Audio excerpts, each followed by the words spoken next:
Halo teman-teman semua, bertemu lagi dengan saya. Pada kali ini saya akan membuat video pengambilan data pada percobaan efek fotolistrik.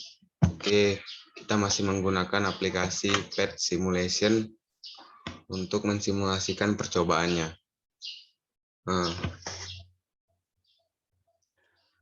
Pada praktikum kali ini bertujuan yang pertama yaitu untuk menganalisis pengaruh frekuensi atau panjang gelombang cahaya terhadap terjadinya efek fotolistrik. Yang kedua, menganalisis konsep potensial henti pada efek fotolistrik. Dan yang ketiga, menganalisis pengaruh intensitas cahaya terhadap arus fotoelektron. Oke, langsung saja saya share PET simulation-nya.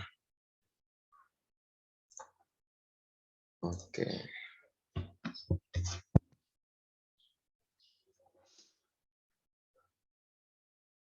Ini digeser dulu.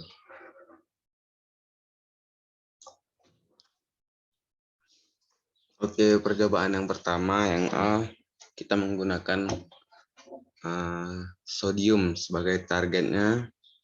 Baru kita atur intensitasnya. Ini intensitas. Ini kita buat sesuai penuntut 100%. Tegangan baterainya nih 0 volt. 0 volt. Ini 0 volt. Baru kita panjang gelombangnya kita atur dulu ke 760 nanometer. 760 nanometer.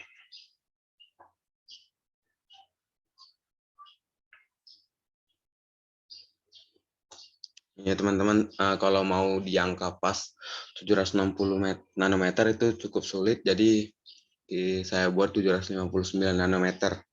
Nanti kita geser perlahan-lahan sampai dia di angka 150 nanometer.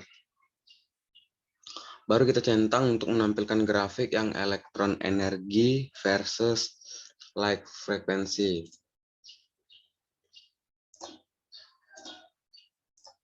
Nah, ini dia. Oke, baru kita amati beberapa panjang gelombang atau frekuensi cahayanya ketika elektron lepas dari bahan. Jadi kita mulai geser menuju 150.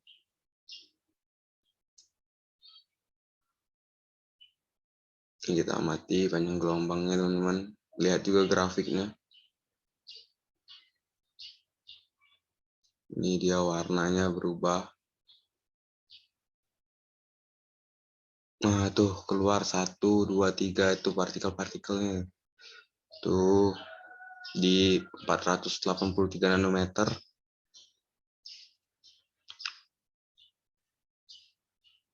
Keluar dari bahan. Oke. Ternyata makin lama dia makin sedikit, teman-teman. Kalau di 480 tadi cukup banyak.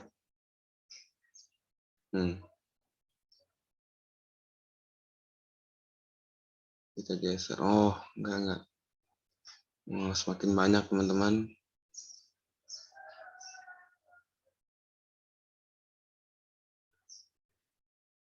Itu dapat dilihat juga di grafiknya.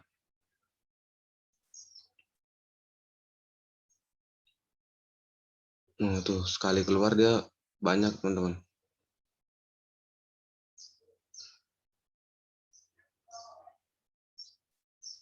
Sampai tadi 150 nanometer. Oh, ini dia, teman-teman. Tuh. Nah, dapat kita lihat ya, teman-teman, tadi. Nanti kalau videonya dijeda-jeda aja sedikit kalau mau lihatnya. Baru yang B, yang kedua, kita menganalisis konsep potensial henti pada efek fotolistrik. Nah, kita stop bentar. Kita atur intensitasnya ke 100%. 100% sudah atau 100%. Baru geser panjang gelombang sampai elektron terlepas. Oh, berarti kita dari 100 aja dulu kita tes. Perhatikan nanti arus listriknya ya teman-teman, current-nya. Geser atau atur tegangan baterai ke kiri minus sampai sama dengan 0. Sampai arus sama dengan 0. Ini nanti kita geser sampai arusnya sama dengan 0. Ke kiri minus. Oh, nanti teman-teman, nanti. Oke, langsung aja kita teman-teman.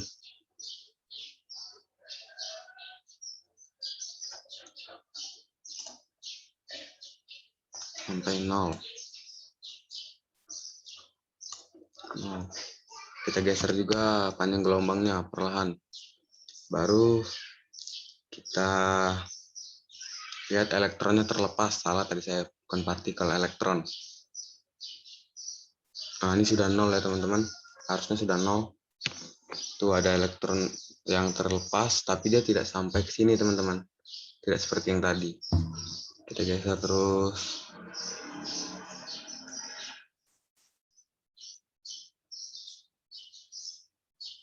Semakin lama dia, semakin panjang gelombangnya, semakin itu dia.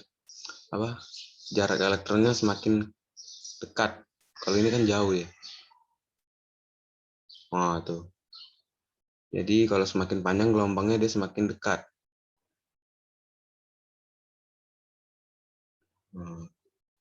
Arusnya sudah 0, intensitasnya sudah 100%. Semakin dekat ya teman-teman. Ternyata kalau panjang gelombangnya semakin panjang, semakin besar, tidak ada elektron yang keluar.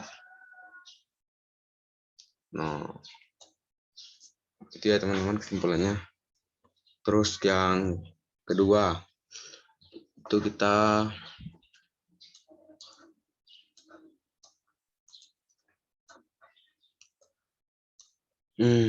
menganalisis pengaruh intensitas cahaya terhadap arus fotoelektron. Langkah pertama, atur intensitas sama dengan 0%. Oke, 0%. Dengan panjang gelombang pada ultraviolet, misalnya 350 nanometer. Nah, pas teman-teman. Centang grafik yang current versus light intensitas. Nih, arus versus intensitas cahaya. Lalu nanti kita geser intensitasnya dari 0% menuju 100.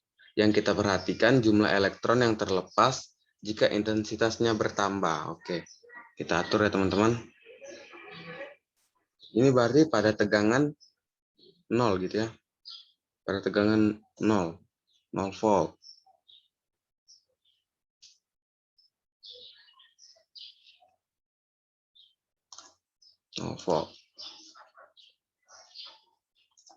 Kita geser intensitasnya. Perhatikan juga di grafik teman-teman. Kita perhatikan jumlah elektron yang terlepas jika bertambah intensitasnya. Kalau 0% dia tidak ada. Oke, di 13% keluar 1. Oke, 2. Tuh, semakin banyak.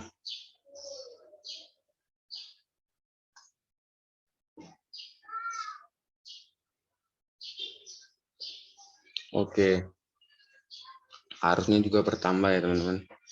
Jadi kesimpulannya kalau di panjang gelombang 350 nanometer, jika intensitasnya terus bertambah, maka elektronnya yang keluar semakin banyak, teman-teman. Nih, dapat kita lihat juga di sini. Oke. Oke, jadi sekian video pengambilan data praktikum yang ke-9 efek fotolistrik dari saya. Kurang lebihnya saya ucapkan terima kasih. Saya mohon maaf jika masih terdapat kesalahan dalam berbicara. Oke, terima kasih.